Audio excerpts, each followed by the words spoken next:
Good evening. You're now with me, Lorenzo Isaac, for TVS Nightline. We begin with this story. Prime Minister Datuk Seri Anwar Ibrahim describes Datuk Patinggi Tan Sri Abang Johari Tun Openg as a key leader in driving Malaysia's economic and technological transformation. According to him, the Premier Sarawak is among the nation's forward-looking figures, playing a crucial role in pushing rapid change and advancing new technology sectors, adding that the government must remain open to new ideas as Malaysia navigates fast-moving global and technological shifts. Saya terbuka kerana isu-isu ini bukan isu yang sudah ditanggapi sebelumnya. Ini isu-isu yang berubah dengan pesat.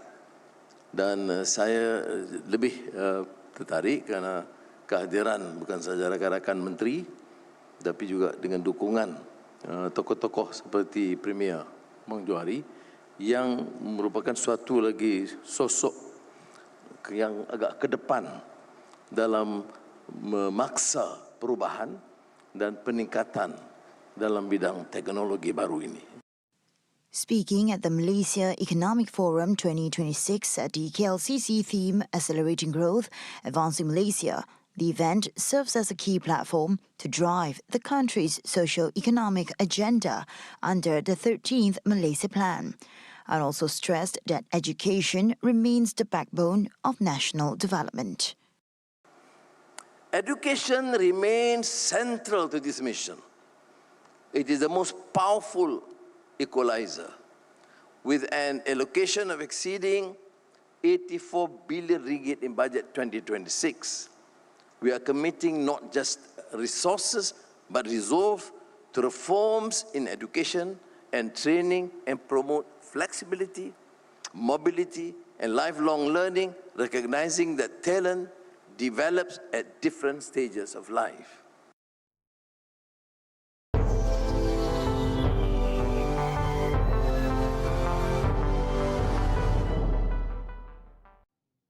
Microsoft co-founder Bill Gates regrets every minute he spent with convicted sex offender Jeffrey Epstein.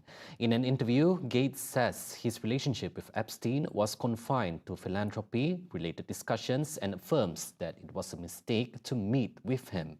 He also denied the email revealed in the now non-classified Epstein files, saying it was Epstein who had wrote the email to himself and was left in the draft. No, apparently Jeffrey wrote an email to himself. That email was never sent. The email is, false. So I don't know what his thinking was there. Every minute I spent with him, I regret and I, apologize that I did that. Even with such admission, the document indicates that Gates and Epstein met repeatedly after the latter's prison term to discuss more philanthropic efforts, especially for the expansion of Microsoft. The documents also included pictures of Gates posing with women whose faces are redacted.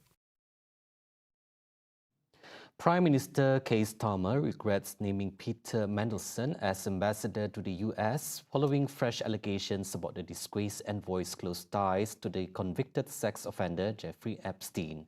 The UK leader was set to release documents linked to the appointment of Mandelson, 72, one of UK's numerous prominent figures, embarrassed by a revelation of ties to the late US financier. It had been publicly known for some time that Mandelson knew Epstein, but none of us knew the depth and the darkness of that relationship. But we are changing this country for the better.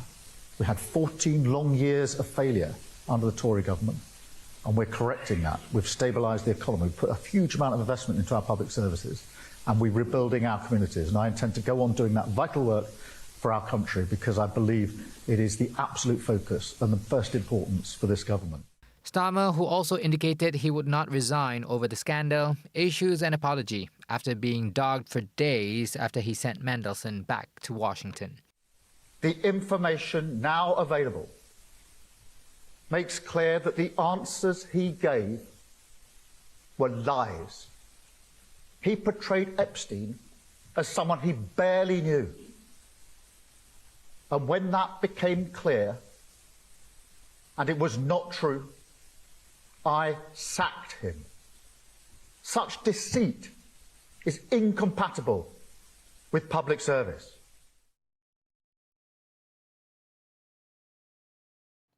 The federal government assures the people's well-being will remain a priority as it continues to brave through rising energy costs, especially due to the scarcity of fossil fuel and coal. Deputy Prime Minister Dato' Amar Fadilah Yusof says Malaysia is still dependent on conventional energy and any spike to the prices will affect national energy generation. He emphasizes that the principle of inclusivity is the main foundation in formulating national energy policies to ensure that no party is left behind despite facing cost challenges and the transition of energy sources. Kalau harga naik, sebagaimana kita nak pastikan walaupun kenaikan, bagaimana kita nak ada buffer supaya golongan-golongan yang memerlukan tidak akan masih mampu untuk mendapat bekalan. As my closing remark tadi kata, inclusivity. No one is left behind in all aspect. Maknanya dia akan dapat bekalan tenaga. So kita kena find mechanism lah. There is a dire need to re-examine the whole energy chain, he says, which includes energy generation, costs, distribution, and user buying capability to ensure balance in supply can be achieved. On energy transition, the government is currently facing trilemma in supply, price, and environmental sustainability. Hence, a well-balanced approach becomes a key element in implementing the National Energy Policy, NEP, and the National Energy Transition Roadmap, NETR, to ensure it is implemented without affecting the people's access to energy. Malaysia's strategy to digitize social welfare is showing massive scale, with the government reporting that SARA recipients generated 4.8 million ringgit in local market transactions last year. Second Finance Minister Datuk Seri Amir Hamzah Azizan tells the Dewan Rakyat today that 99% of recipients are now using their MyCard to access cashless aid. Beyond the monthly allowance, the one-off SARA payments generated an additional 2 billion ringgit in spending, reaching 96% of eligible citizens. The cashless system is being hailed as a success for transparency, allowing the Finance Ministry to track exactly how public funds are being spent across 14 categories of basic necessities.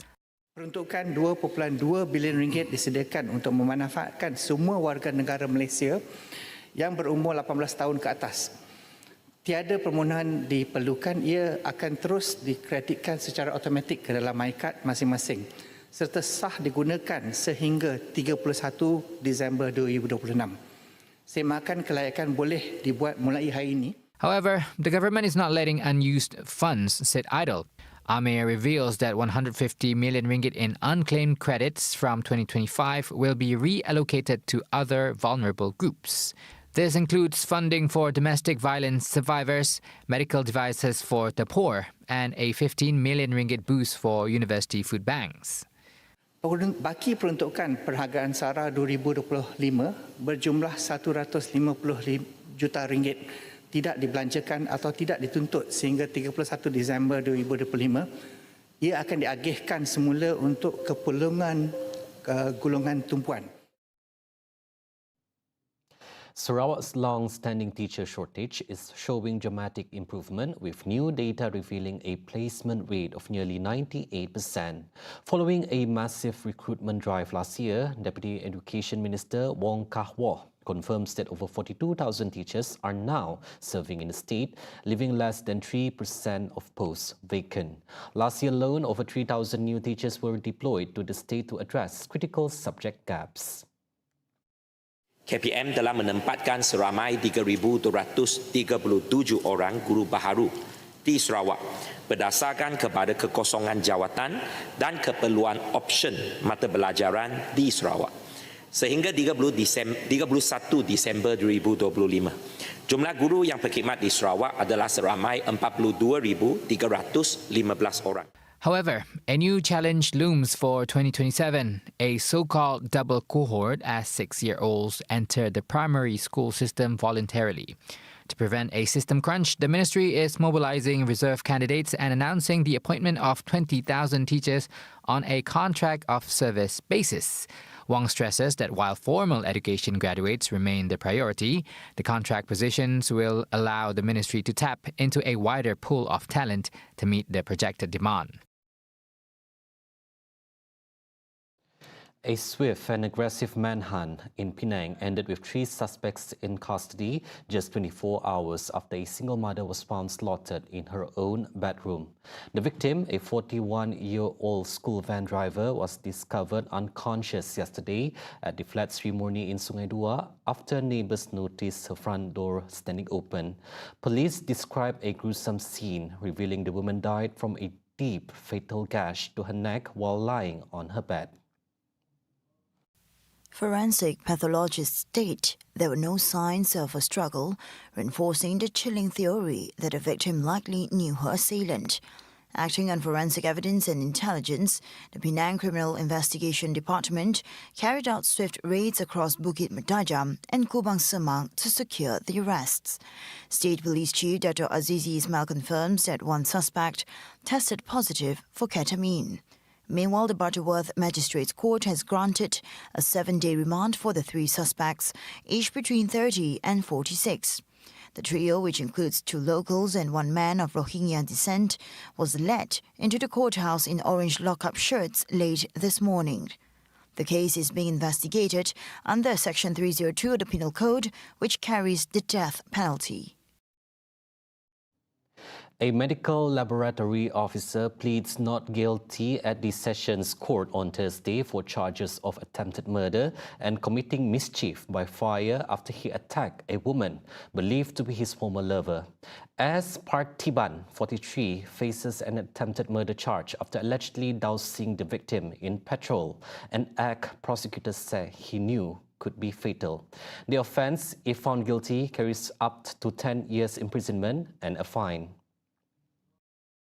The widowed father of one also faces a charge under Section 435 of the Penal Code for allegedly setting fire to the woman's vehicle using petrol, causing damage, an offence carrying a maximum penalty of 14 years imprisonment and a fine. The alleged offences took place at a residence in Bandar Technology Kajang, Hulu Langat at approximately 3:20 p.m. on January 30th. Deputy Public Prosecutor Nurul Izzah Shaharuddin did not offer bail as attempted murder is a non-bailable offence. Parthiban, who was unrepresented, requested a reduced bail amount, saying he was the sole guardian of his 9-year-old daughter from a previous marriage. Judge Khainur Aliza Ismail granted bail at 16,000 ringgit for both charges with one surety, imposed with the prosecution's requested conditions, and scheduled the next mention of the case for April 10th. Get all the updates you need all in one app. TVS Inspire brings you live updates on events, news and programs. Available now on the Apple App Store and Google Play Store. TVS Inspire will on your screen anytime, anywhere. Those were the updates on TVS Nightline. I'm Lorenzo Isaac. Thank you for watching and have a good night.